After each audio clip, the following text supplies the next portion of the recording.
O jornalista americano Michael Shellenberger publicou nas redes sociais nesta quarta-feira uma longa sequência de documentos sobre as manobras e interferências do Tribunal Superior Eleitoral no período que antecedeu as eleições presidenciais de 2022.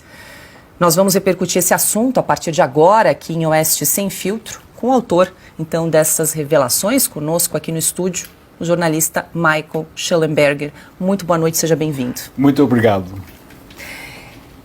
Eu vou começar a pedir para você contar aqui rapidamente para a gente, para quem está nos acompanhando, Michael, quais foram as principais revelações desses esses arquivos internos do Twitter em relação à atuação do Tribunal Superior Eleitoral aqui no Brasil? Ok. É importante entender que a gente já publicamos muitas reportagens sobre o que aconteceu a Twitter antes de Elon Musk comprou a companhia. E o que revela é que o TSE e o Alexandre de Moraes, ele pediu de uma forma muito séria que Twitter revela as identidades e a informação privada sobre gente que somente usava certos hashtags, certas demandas políticas. E os outros empresas, Google, Facebook, eles deram a informação privada ao governo e nós temos visto muita coisa mal nos últimos anos contra os direitos humanos, contra o direito à liberdade de expressão.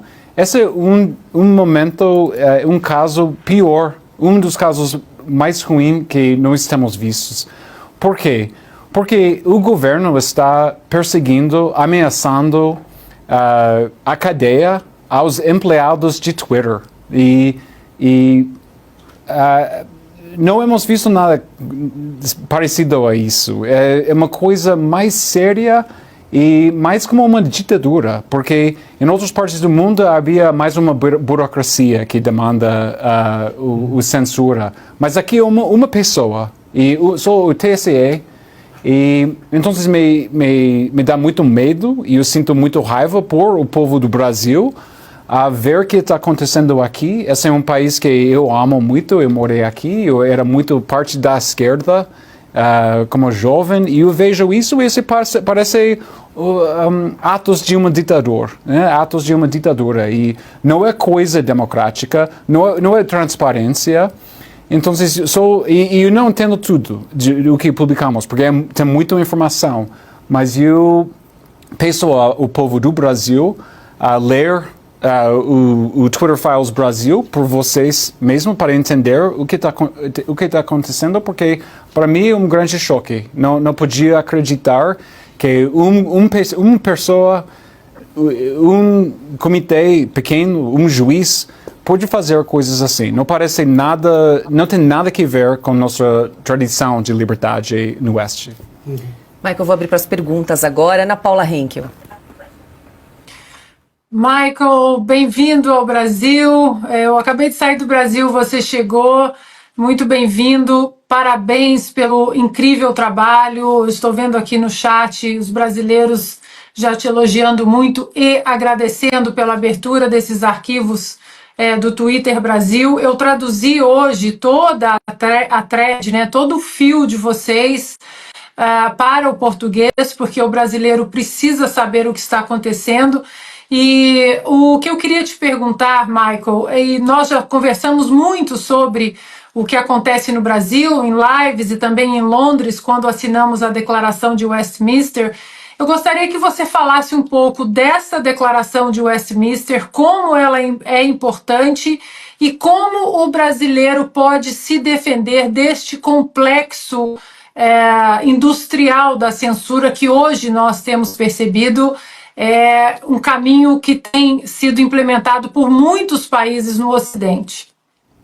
Ok, é importante entender que o que aconteceu aqui é que houve uma reação dos governos do mundo, em verdade, os Estados Unidos, o governo da Inglaterra, governos da Europa, do Brasil, contra movimentos populistas, principalmente da direita, mas era o Brexit, Trump e Bolsonaro. E resultou uma reação de agências de inteligência, de segurança, dos estabelecimentos, e criaram vários grupos, ONGs. E o que observamos em todos os países que investigamos, até o Czech Republic, a República Tchecoslováquia anterior, Inglaterra, Irlândia, Canadá, os Estados Unidos, o envolvimento de forças policiais, de as pessoas que não devem se envolver nas questões de expressão e liberdade.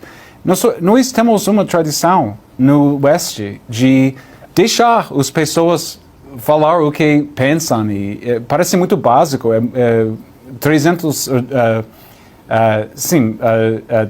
anos de liberdade, e você vê esses documentos, é como ler alguma coisa da Inquisição espanhola. É como você está observando gente que comportam como totalitarianos. Né? Não sei, desculpa, meu português é muito ruim. Mas é como você lê sobre a Inquisição espanhola e parece assim, coisas às vezes muito pequenas, né? Um político que está ofendido por uma coisa, ou uma pessoa faz um insulto, e depois uma perseguição criminal, até perseguição criminal contra o empregado do Twitter Brasil, né? O advogado se chama Rafael Batista, é o caráter mais principal.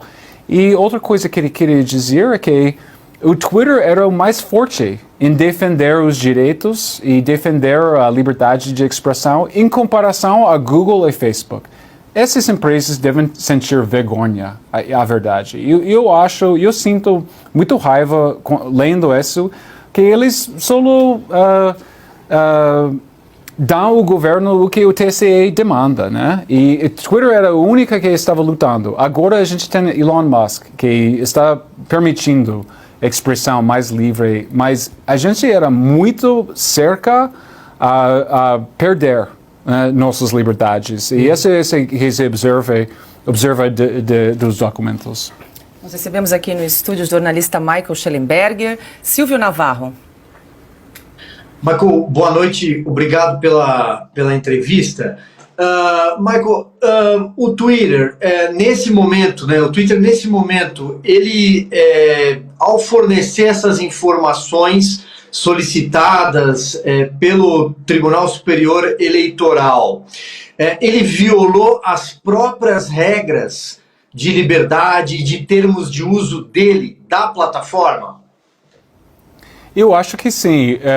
Era interessante, porque o Twitter, os empregados, eles observam, existe uma conversa entre os empregados de Twitter. Eles dizem que o governo brasileiro, o TSE, está fazendo demandas que são contra nossas regras adentro. Mas também era contra a Constituição brasileira. E até contra os direitos humanos básicos, que todo mundo sabe. Não pode ser esse processo totalmente secreto. Não havia transparência.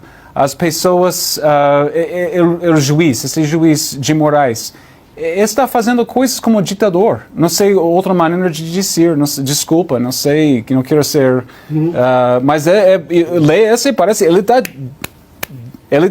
como ditador, não? E incrível que não era um processo e envolvendo policiais e nunca tenho visto nada como isso. Eu estou surpreendido em o que estou observando, porque nós nos Estados Unidos, os Twitter files que fizemos nos Estados Unidos, a gente era mais como pedidos, né? Os vários acadêmicos, os ativistas e até o FBI, eles pedem alguma coisa, eles são mais, pode fazer essa censura, essa coisa assim. Aqui é diferente, é como a força da lei criminal contra os empregados do Twitter.